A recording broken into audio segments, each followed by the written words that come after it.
Greetings and salutations, and welcome to Vesperisms, the art of thinking for yourself. I'm your host, author-illustrator Vesper Stamper, and this is your weekly 15-minute recalibration of your artistic worldview. So grab your hot beverage of choice and have a seat in my studio, and let's have a chat.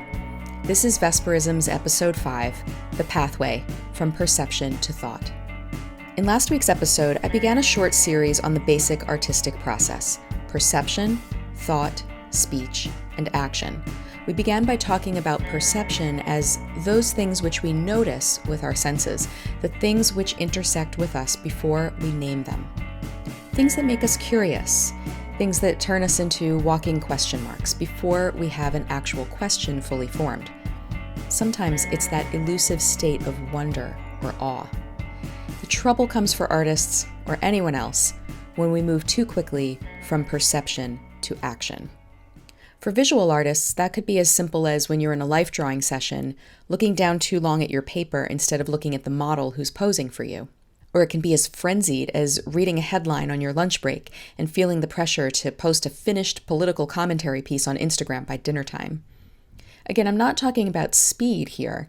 I'm talking about lack of process, of skipping over the steps that enable us to create full work. In an age of quick consumption, even art can become fast food. But you and I don't have to serve up the cheap, convenient filler. If we can fight for the fullness of our process, we will create work that endures. So here's a spoiler alert. I'm going to tell you the end game of this little series on artistic process ahead of time. I want to give you a new appreciation for freedom. I mean specifically artistic freedom and also societal freedom and freedom of speech. I don't know about you, but in any area of my life, do I want to be told what to do or say or think? I do not. And I don't want anyone else to tell you that either. My ethos as an artist is that I want to give each other as wide a latitude as we can to create, explore, and think for ourselves. I've said it before, you cannot predict what an artist is going to need to say about their life, their culture, the times in which they live. Sometimes artists will have works that comfort, and at other times, works that provoke. But that's not up to you. That's up to the artist, who serves a specific and necessary function in a society. Now, of course, I'm sure I don't have to tell you that if we all have this wide expanse of freedom, eventually we are going to rub up against each other's differences, and the cattle herd of my wide latitude is going to cross over into your farmland and start munching on your corn. But hold your horses, partner, because we're not that far down the path yet. This week, we're just going to talk about what happens when a perception becomes an actual thought.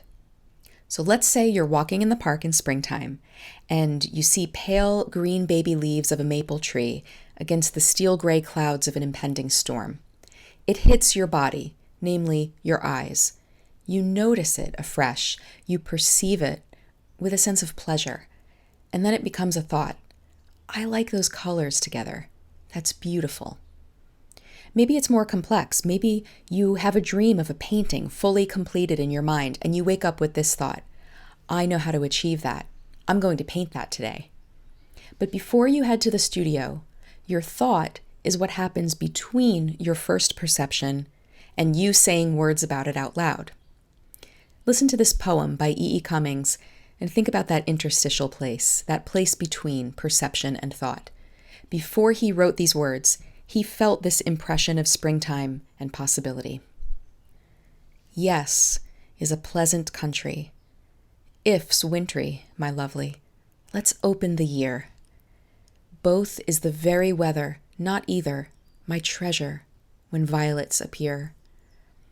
Love is a deeper season than reason, my sweet one. And April's where we're. All right, so here's something you should know about artists. Our thoughts don't always take the form of words. Sometimes the perception lingers a long time. Sometimes we respond immediately. This is why I carry a sketchbook wherever I go. When I perceive something that I want to capture, I've got to have a tool at the ready, or I'll lose it. And that could be a visual picture, like capturing the color of those leaves against the sky.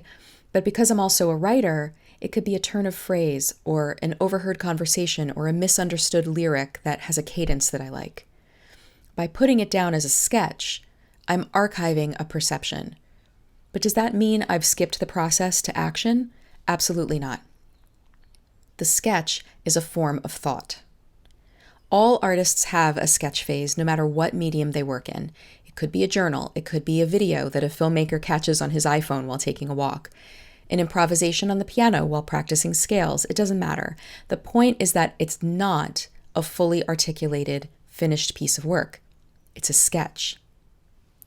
In my field of illustration, sometimes an art director will look on social media for sketches that illustrators post. Or in a one-on-one meeting, they'll unexpectedly ask the artist to pull their sketchbook out of their bag. There's something immediate and fresh and lively that is appealing from the sketch, and it can generate exciting new ideas. But often when the illustrator is commissioned for work based on the sketch, it loses something in the final art. And that's worth paying attention to. I don't have an answer for how to avoid that. That's not my point right now. Maybe we'll talk about that in a future episode, but it's a discipline to keep work fresh and spirited. For now, I just want us to acknowledge the place of the sketch in the overall artistic process as a form of thought, not as a form of action. But here's the challenge to artists. We do need to take our thoughts all the way into articulated words. The sketch is not the only form of thought that we possess, and it's not the final form of thought. It's my strong opinion that every artist needs to learn how to write. In fact, it's my opinion that every person needs to write. It's been said by many, many people that if through all of your years of schooling, you forget all the history dates and math formulas you were ever taught, but you know how to write, you can do anything, any job put before you. And I believe that's true.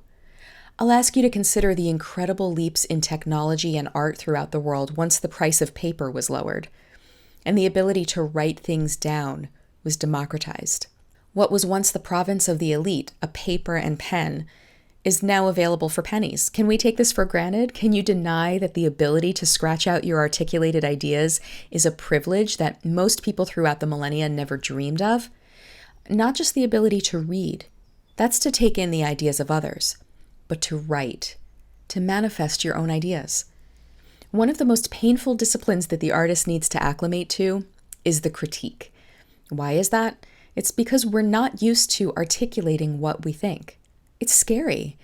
And a lot of that is because many of us don't really know what we think. We'll talk more about the actual sharing of ideas in the next 2 episodes, but for right now, just sit with this question. What do you think? About the world, about yourself, about your work. How much time and space do you give to this question? And how much of what you think is really the thoughts of other people? Perception isn't something that can be judged. Just as each of us is an individual in a particular body, each of us intersects with the world around us in a completely individual way. But thoughts aren't like that. Thoughts can actually be shaped and molded and ultimately chosen. 5 artists may all stand looking at the same tree against the same sky, but how they interpret it is highly influenced by certain factors: how we were trained, how much we practice, how many other artists we look at, the things we tell ourselves about our work, the richness of our inner dialogue. In the book The Big Disconnect, clinical psychologist Catherine Steiner Adair tells the story of a teenager whose parents were concerned about her inability to finish her homework. It would take her hours, and she could barely finish. They discovered that, unsurprisingly, she was addicted to texting her friends and couldn't focus on her work. But instead of giving her homework skills, Dr. Steiner Adair recognized that the girl actually had no inner dialogue. As soon as she had a thought, she was sending it outside of herself to a friend. So her approach in therapy was to restore that inner dialogue by having the girl text herself. Soon enough, her ability to focus was in place because she had developed a relationship to her own thoughts.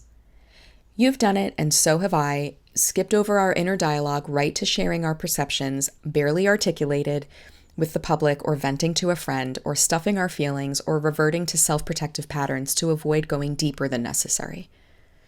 I'm going to take you on a little journey to where my brain has been going. So I kind of pride myself in being a crisis girl. Don't mean that I'm always in crisis, not at all. I'm saying that I'm the one you want on the phone with customer service to dispute your cell phone charges. Here's how it goes. An intense situation arises, and I immediately turn off my emotion valve, grab a machete, and just start bushwhacking through that mess, calmly, with no yelling, and I just fix it. At least that's what I've always told myself. A few weeks ago, I noticed that people were selling homemade face masks on Etsy, and I thought, I have an Etsy shop, I have a sewing machine, I have a bin full of cool fabric. I shall become a mask maker. It seemed like a great way to help when we all felt kind of helpless, and so I put them up in my store and I pretty much sold out immediately. But that presented a problem because I also have this thing called a job, and my job is writing and illustrating books. And making batches of masks took way longer than I thought, putting me behind in my real work. I got completely overwhelmed, and that's when my life got laid completely bare. The truth is that when I perceive crisis, yes, I turn off the emotions and get to work. The problem is that, unbeknownst to me, there's been a little voice in my unconscious. Turns out it's been there my whole life, which says, no matter what solution you come up with, it's not sufficient to win this battle. Go to plan B. And then plan B becomes plan X, Y, and Z. And before you know it, I've got a to-do list a mile long. I'm fudging my deadlines. I can't focus. The inside of my brain feels like an international ping pong championship, and I'm completely making piles of face masks to the chagrin of my aching back.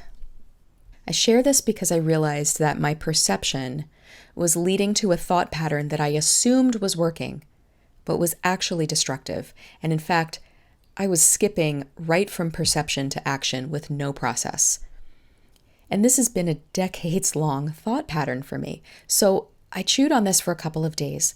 And it turns out that I had a great sensor for perception, but a terrible interpretation of things. So I promptly called my therapist, and you heard it here, folks. I'm placing my foot on a new path and choosing a new way of thinking. Your thoughts are your most precious possession.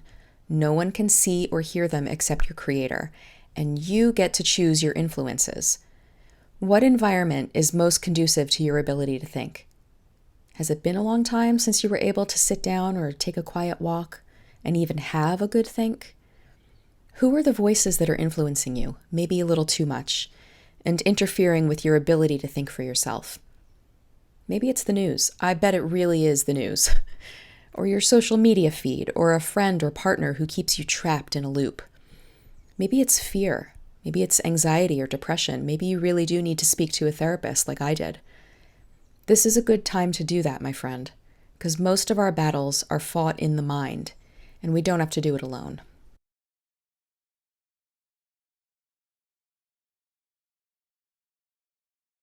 This week, I don't have a recommended read. In fact, I want to challenge you to fast from reading this week. Get other people's ideas out of your thoughts.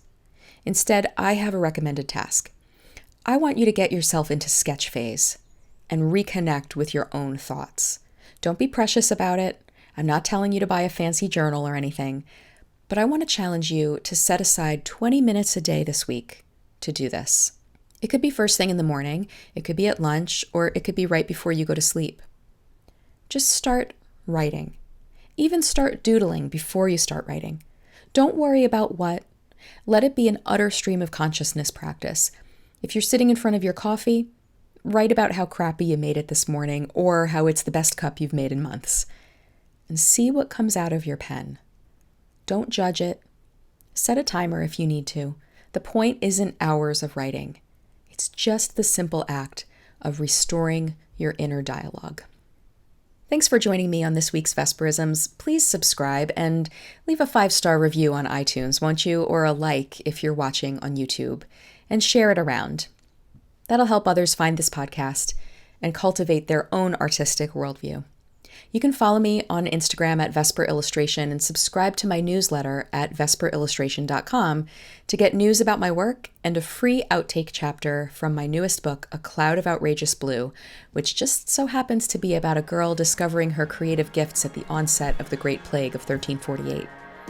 You can pre-order it now wherever you love to buy books, especially from your local bookstore, who I know would be happy to have your order. Music for Vesperisms is provided by Ben and Vesper. As you head back into sketch phase this week and restore that inner dialogue, just remember, your voice is important. Your contribution matters. Because work isn't everything, but everything is the work. See you next time.